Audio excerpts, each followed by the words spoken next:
అందరికీ నమస్కారములు. Welcome my channel. నచ్చితే లైక్ చేయండి. సబ్స్క్రైబ్ చేసుకుంటే కొత్త వీడియోల నోటిఫికేషన్ రావడం జరుగుతుంది. ఈ వీడియోలో 12.1 అభ్యాసంలోని సమస్యల సాధనను సులభమైన పద్ధతిలో నేర్చుకుందాము.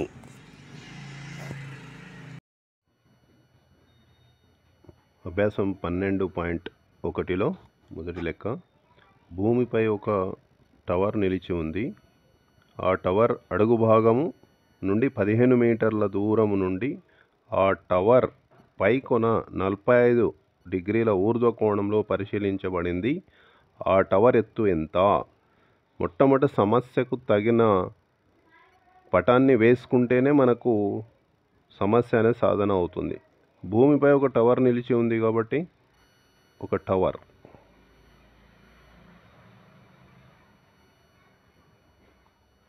భూమిపైన ఒక టవర్ నిలిచి ఉంది. ఆ టవర్ యొక్క పేరును ఏబి అనుకుందాం. ఏబి. ఇక్కడ అడుగు భాగం అంటే బి బిందువు అవుతుంది. ఈ అడుగు భాగము నుండి 15 మీటర్ల దూరంలో నుండి మళ్ళీ టవర్ పై కొనను చూసిండు. అప్పుడు ఎంత డిగ్రీలతో చూసిండు అనేది ఇక్కడ 45 డిగ్రీల కోణంతో చూసిండు.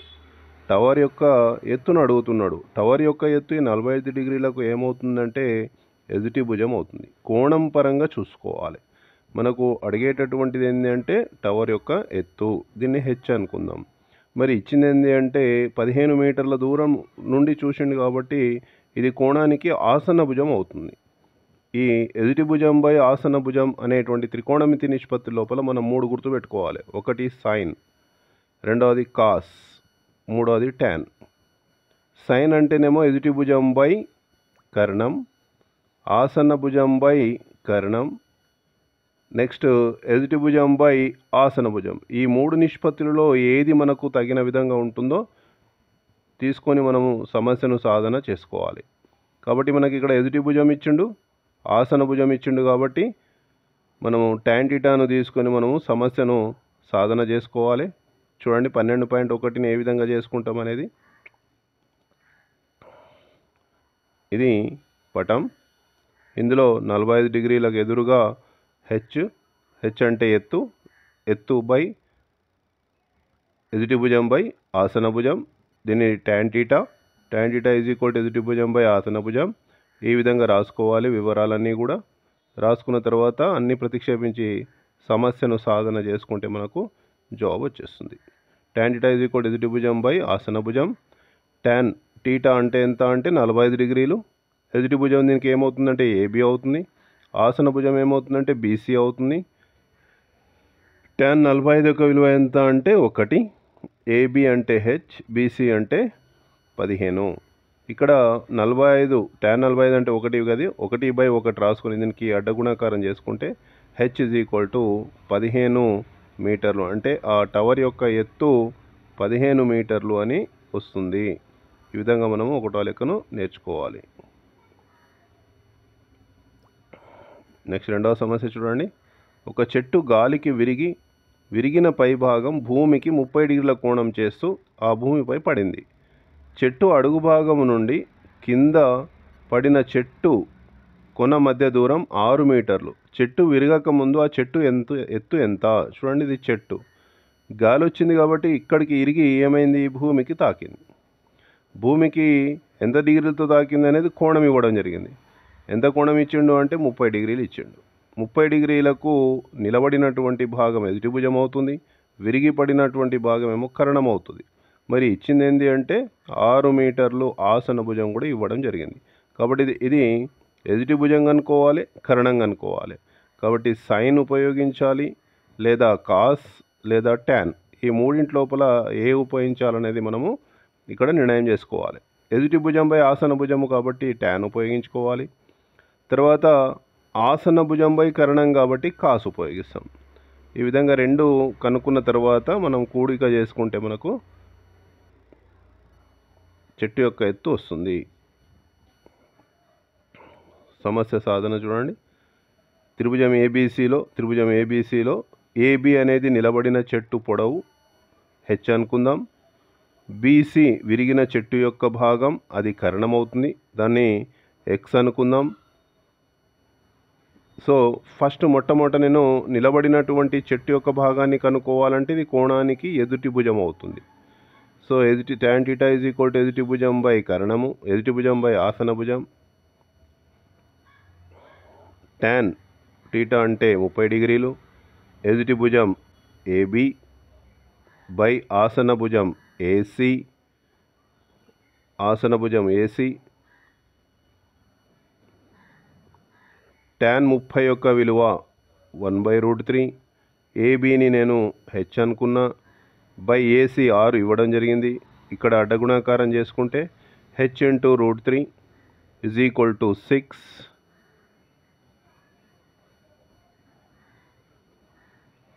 హెచ్ ఇంటూ √3 ఇంటూ హెచ్ = 6 అవుతుంది.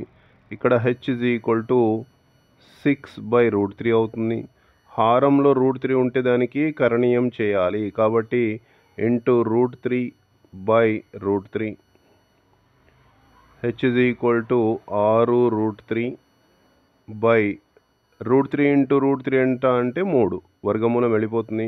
3 × 3, 3 × 6. సో నిలబడినటువంటి చెట్టు యొక్క భాగం యొక్క ఎత్తు 2√3 ఉంటుంది. 2√3. ఇప్పుడు నాకు కావాల్సింది ఈ విరిగిపడినటువంటి భాగం. ఈ త్రిభుజం లోపల, ఈ లంబకోణ త్రిభుజంలో విరిగిపడినటువంటి భాగం అనేది కర్ణాన్ని సూచిస్తుంది. కర్ణం కాబట్టి sin θ కూడా తీసుకోవచ్చు, cos తీసుకోవచ్చు. నాకు ఇచ్చింది 6 మీటర్లు అనేది ఆసన భుజం అవుతుంది. ఆసన భుజానికి కర్ణం కాబట్టి ఆసన భుజం బై కర్ణము అంటే అది cos θ అవుతుంది. కాబట్టి cos θ = ఆసన భుజం బై కర్ణం. θ అంటే 30, ఆసన భుజం అంటే ఆసన భుజం ఏసీ బై కర్ణం అంటే బీసీ. cos 30 ఎంత అంటే √3/2 పట్టిక నుండి. cos 30 యొక్క విలువ తెలిసి ఉండాలి, √3/2. ఏసీ ఎంత అంటే 6, బీసీ = ఎక్స్ తెలియదు కాబట్టి ఎక్స్. √3/2 = 6/x. ఇక్కడ చూడండి, క్రాస్ మల్టిప్లికేషన్ చేస్తే √3 ఇంటూ ఎక్స్ = 6×12 వస్తుంది. ఎక్స్ = 12/√3. మళ్ళీ ఇది అకరణీయం చేయాలి, ఇంటూ √3/√3. ఈ అకరణీయం చేస్తే √3 రూట్ క్యాన్సిల్ అవుతుంది. 3 × 3, 3 × 4 12. ఇక్కడ ఇక చూడండి, 3 × 3, 3 × 4 12. లాస్ట్కి ఎంత వస్తుందంటే 4√3. ఈ 4√3ను ఈ 2√3ను 2 కూడుకుంటే మనకు కలుపుకుంటే 6√3 అనేది మనకు జవాబు వస్తుంది. ఈ విధంగా మనము లెక్కను సాధించుకోవాలి. 12.1లో మూడవ లెక్క. ఒక పార్కులో పిల్లలు ఆడుకోవడానికి ఒక కాంట్రాక్టరు జారుడు బల్లను ఏర్పాటు చేయాలనుకున్నాడు. చూడండి, జారుడు బల్ల అంటే ఖచ్చితంగా ఇట్లా నిలబడి దీనిపైన జారుడు బల్ల ఉంటుంది. దాని 2 మీటర్ల ఎత్తు, అంటే ఇది ఏబి అనేది ఎత్తు. ఎన్ని మీటర్లు అంటే 2 మీటర్లు. భూమితో 30 డిగ్రీలు. ఖచ్చితంగా ఇది భూమితో 30 డిగ్రీలు. ఆ జారుడు బల్ల పొడవు ఎంత అడుగుతున్నాడు అంటే ఈ పొడవు అడుగుతున్నాడు కాబట్టి దీన్ని ఎక్స్ అనుకుంటే చాలా సులభమైన లెక్క. 30 డిగ్రీలకి ఇది ఎదుటి భుజం అవుతుంది. అడిగిందేమో కర్ణము. ఎదుటి భుజం బై కర్ణము అనేటువంటి నిష్పత్తి మనకు sin θ. sin θ = ఎదుటి భుజం బై కర్ణము. sin θ బదులుగా మనం ఇక్కడ ఎంత పెట్టాలి? 30 అంటే ఎంత వస్తుంది? 1/2 ఎదుటి భుజం తెలియదు ఎక్స్, కర్ణము. ఎదుటి భుజం తెలుసు ఎందుకంటే 2 ఇచ్చిండు, కర్ణము తెలియదు ఎక్స్. కాబట్టి మనము అడ్డగుణాకారం చేసుకుంటే ఎక్స్ = 2×4 మీటర్లు ఉంటుంది. ఇది మూడవ లెక్క. ఈ విధంగా సాధించుకోండి. నెక్స్ట్ 4వ లెక్క చూడండి. ఉదయం 8 గంటలకు 15 మీటర్ల గల ఒక స్తంభం యొక్క నీడ పొడవు 15√3 మీటర్లు. ఆ సమయంలో సూర్యకిరణాలు భూమితో ఎంత కోణం అంటే ఇక్కడ 2 భుజాల పొడవులు ఇచ్చి కోణాన్ని అడుగుతున్నాడు. చూడండి, ఇది స్తంభం ఎత్తు, దీని యొక్క నీడ భూమిపైన పడుతుంది. అప్పుడు ఈ కోణం అడుగుతున్నాడు. సూర్యకిరణాలు ఈ విధంగా వచ్చి భూమిపైన తాకినప్పుడు, నేలకు తాకినప్పుడు ఇక్కడ వచ్చే కోణం ఎంత అడుగుతున్నాడు. ఇదేమో స్తంభం యొక్క ఎత్తు 15 మీటర్లు, ఇదేమో నీడ యొక్క పొడవు 15√3. కాబట్టి ఇది కోణం కనుక్కోవాలి. కోణానికి ఇది ఎదుటి భుజం అవుతుంది, కోణానికి ఇది ఆసన భుజం. కాబట్టి ఏది తీసుకోవాలి? ఈజీగా మనం గుర్తుపట్టవచ్చు. ఇది ఎదుటి భుజం బై ఆసన భుజము అంటే ట్యాన్ అని. దీని యొక్క సాధన చూడండి ఏ విధంగా చేయాలో చూసుకోండి. ఈ విధంగా మనము ఇక్కడ ట్యాన్ టీటా, టీటా అంటే ఇచ్చిలేడు, అంటే కోణం ఇచ్చిలేడు కాబట్టి కోణాన్ని నేను టీటా అనుకుంటున్నాను. సాధన చాలా సులభంగా ఉంటుంది. లాస్ట్కు tan theta is equal to ఏమొచ్చింది అంటే ఇక్కడ 1/√3 వచ్చింది. 1/√3 ట్యాన్లో ఎప్పుడు వస్తుందంటే tan 30. So theta is equal to 30. ఈ విధంగా లెక్కను సాధించుకోవాలి. నెక్స్ట్ 5వ లెక్క చూడండి. పవన్ 10 మీటర్ల ఎత్తుగల స్తంభాన్ని 3 బలమైన తాళ్ల సాయంతో నిలబెట్టాలనుకున్నాడు. ఒక్కొక్క త్రాడు స్తంభంతో 30 డిగ్రీల కోణం చేయాలంటే ఎంత పొడవు కావాలి? ఇది స్తంభం అనుకుంటే ఇక్కడ కూడా కట్టిండు, ఇట్లా కట్టిండు, ఇంకోటి కట్టిండు. ఈ విధంగా మూడింటిని కూడా కట్టి స్తంభాన్ని నిలబెట్టిండు. ఈ స్తంభం యొక్క ఎత్తు 10 మీటర్లు ఇవ్వడం జరిగింది. కాబట్టి ఇక్కడ 3 తాళ్ళది చేయకుండా ఒక తాడుకు సంబంధించిన పటాన్ని మాత్రమే వేసుకున్నాం. ఇది స్తంభం అనుకుందాం, ఇది ఒక తాడు, ఈ నేలపైన కట్టింది, ఇది ఒక కోణం ఇచ్చిండు. ఎంత అంటే 30 డిగ్రీలతో కట్టిండు, 30 డిగ్రీలతోటి కట్టిండు. ఇది స్తంభం యొక్క ఎత్తు ఇచ్చిండు. తాడు యొక్క పొడవు ఏమవుతుందంటే ఇది అవుతుంది. ఇది లంబకోణ త్రిభుజంలో ఏటవాలుగా ఉన్నటువంటి భుజము కరణం అవుతుంది. కోణానికి ఇది ఎదుటి భుజం, కోణానికి ఇది కరణం. ఎదుటి భుజం బై కరణము అంటే ఏం తీసుకోవాలి? సైన్ టీటా తీసుకోవాలి. సో ఇది ఒక తాడు విలువ వస్తుంది. వచ్చిన తర్వాత 3 తాడు యొక్క విలువలను ఇంటూ చేస్తే మనకు 3 తాళ్ల విలువ వస్తుంది. ఈ విధంగా చూసుకోండి. సైన్ టీటా తీసుకుంటాం. సైన్ 30 అంటే 1/2, సైన్ 30 అంటే 1/2. ఏబి స్తంభం యొక్క ఎత్తు. ఇదంతా కూడా సాధన చూసుకోండి, వచ్చేస్తుంది.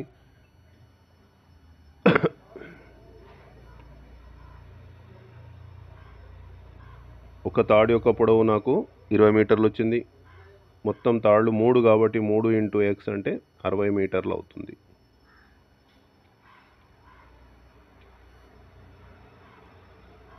ఆరో లెక్క.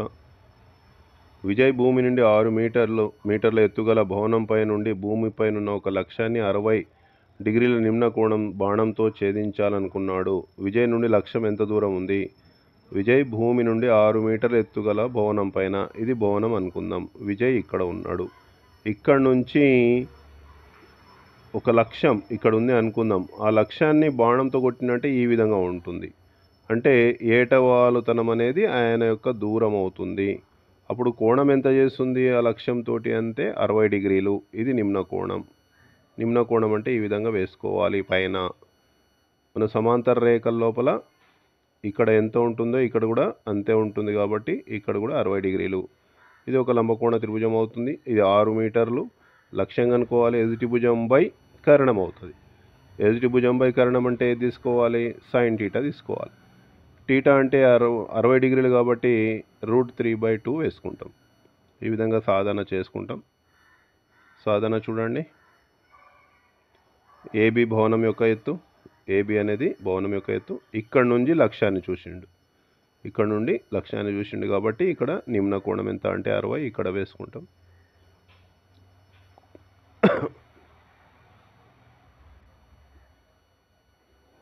x = 12/√3 వస్తుంది. మళ్ళీ ఇక్కడ అకరణం ఏం చేయాలి? హారంలో రూట్లు ఉందంటే అకరణం చేయాలి.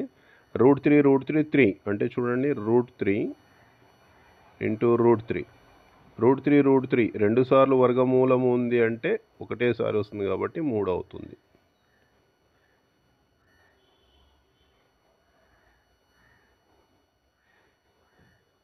ఏడో లెక్క. 9 మీటర్ల ఎత్తుగల విద్యుత్ స్తంభంపై ఒక ఎలక్ట్రీషియన్ పని చేయాల్సి ఉంది. మరమ్మతు చేయడానికి ఆ స్తంభంపై నుండి 1.8 మీటర్ల తక్కువ ఎత్తులో చేరాలి. చూడండి, ఇది ఒక స్తంభం. ఈ స్తంభంలో కొంత మొత్తం పైన ఎక్కరాదు, ఇక్కడికి చేరుకోవాలి. ఇక్కడ నుంచి ఇక్కడికి అయినా చేరుకోవాలి మరమ్మతు చేయాలంటే. ఈ మిగిలిన భాగం ఎంత ఉంది అంటే 1.8 మీటర్లు తక్కువ ఎత్తుకు చేరుకోవాలి. ఒక నిచ్చెన భూమిపై 60 డిగ్రీలు, ఇక్కడ 60 డిగ్రీలు చేస్తుంది. నిచ్చెన అంటే ఏటవాలు ఉంటుంది కదా, ఇది నిచ్చెన. నిచ్చెన ఏటవాలుగా ఉంటుంది. మొత్తం ఎంత ఉంది, స్తంభం యొక్క ఎంత అంటే 9 మీటర్లు. మరి కిటికీకి చేరినటువంటి అంటే నిచ్చెన చేరినటువంటి భాగం ఎంత ఉంటుందంటే 9 మీటర్లకెళ్ళి 1.8 మీటర్ల తక్కువ ఎత్తును తీసేయాలి. 10లో 8 పోతే 2.9 అంటే 8, 8లో 1 పోతే 7. సో 7.2 మీటర్లు ఆయన చేరుకోవడానికి ఎంత నిచ్చెన పొడవు కావాలి. తర్వాత అడుగు భాగం కూడా ఎంత ఉంటుంది చూడండి. ఎదుటి భుజం ఇచ్చిండు, కర్ణం అడిగిండు, ఎదుటి భుజం ఆసన భుజం. కాబట్టి నిచ్చెన కావాలన్నప్పుడు ఇది తీసుకుంటాం. అడుగు భాగం అడుగు భాగం ఎంత దూరంలో ఉంది అన్నప్పుడు tan θ తీసుకుంటాం. ఈ విధంగా ఈ లెక్కను సాధించుకోవాలి.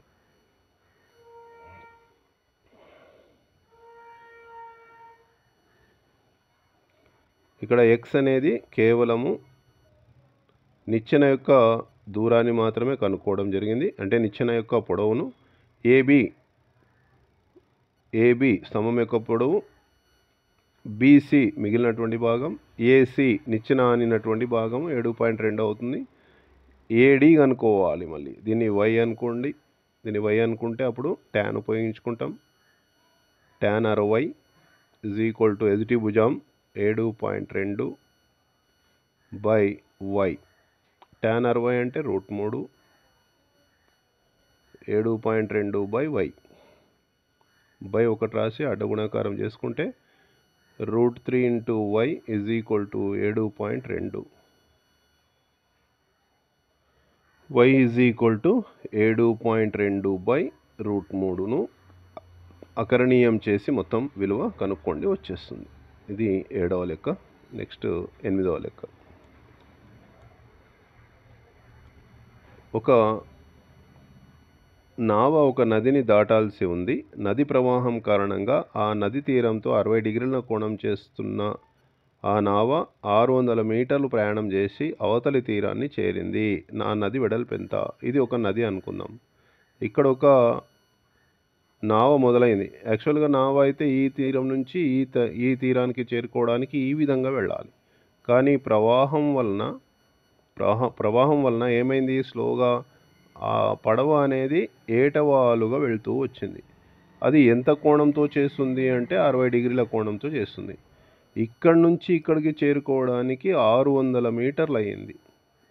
సో నది యొక్క వెడల్పు కావాలంటే మనకు ఖచ్చితంగా ఇక్కడ నుంచి చేరినటువంటి ఆ నావ చేరినటువంటి స్థానము నుండి ఇక్కడికి ఒక లంబరేఖను గీసుకుంటే మనకు ఇది ఒక లంబకోణం త్రిభుజం అవుతుంది. సో ఇక్కడ 60 డిగ్రీలు నది యొక్క పొడవు కావాలి. ఈ 60 డిగ్రీలకు ఇది ఎదుటి భుజం, 60 డిగ్రీలకు ఇది కర్ణం. ఎదుటి భుజం బై కర్ణము అన్నప్పుడు మనము సైన్ తీసుకోవాల్సి ఉంటుంది. సాధన చూడండి, చేయడం జరిగింది.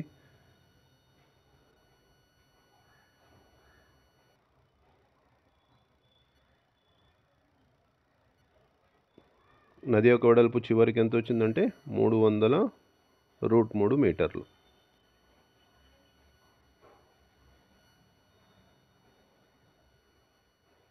నెక్స్ట్ 9వ లెక్క. 1 మీటర్ల ఎత్తు ఉన్న ఒక పరిశీలకుడు ఒక తాటి చెట్టు నుండి 13.2 మీటర్ల దూరంలో ఉన్నాడు. 1.8 మీటర్ల ఎత్తున్న ఒక పరిశీలకుడు. ఇంతవరకు చేసిన లెక్కలో పరిశీలకునికి స్థానం 0 అనుకున్నారు, కానీ ఇక్కడ పరిశీలకుని యొక్క స్థానం ఇచ్చిండు. తాటి చెట్టు నుండి 13.2 మీటర్ల దూరంలో ఉన్నాడు. చూద్దాం, ఇది ఒక తాటి చెట్టు అనుకుందాం. ఇక్కడ నుంచి ఇక్కడికి పరిశీలకుడు ఉన్నాడు, కానీ పరిశీలకుడు కూడా కొంత ఎత్తులో ఉన్నాడు. అప్పుడు ఆయన గమనించినటువంటిది ఇట్లా, ఇది 1.8 మీటర్లు. 1.8 మీటర్లు బాలుని యొక్క ఎత్తు, పరిశీలకుని యొక్క ఎత్తు. మరి తాటి చెట్టు పరిశీలకుడు ఊర్ధ్వకోణం, ఆ చెట్టు ఎత్తు ఎంత అంటున్నాడు. సో ఇది 1.8 మీటర్లు అనుకుందాం, ఎందుకంటే బాలుని యొక్క ఎత్తు చెట్టులో కూడా ఎత్తును తీసేస్తున్నాం. మిగిలినటువంటి భాగం h అనుకుందాం. ఇది A, B, C. H plus 1.8 తాటి చెట్టు ఎత్తు అవుతుంది. ఇక్కడ కోణం కూడా ఇచ్చిండి ఎంత అంటే 45 డిగ్రీలు. దీని యొక్క సాధన చూడండి.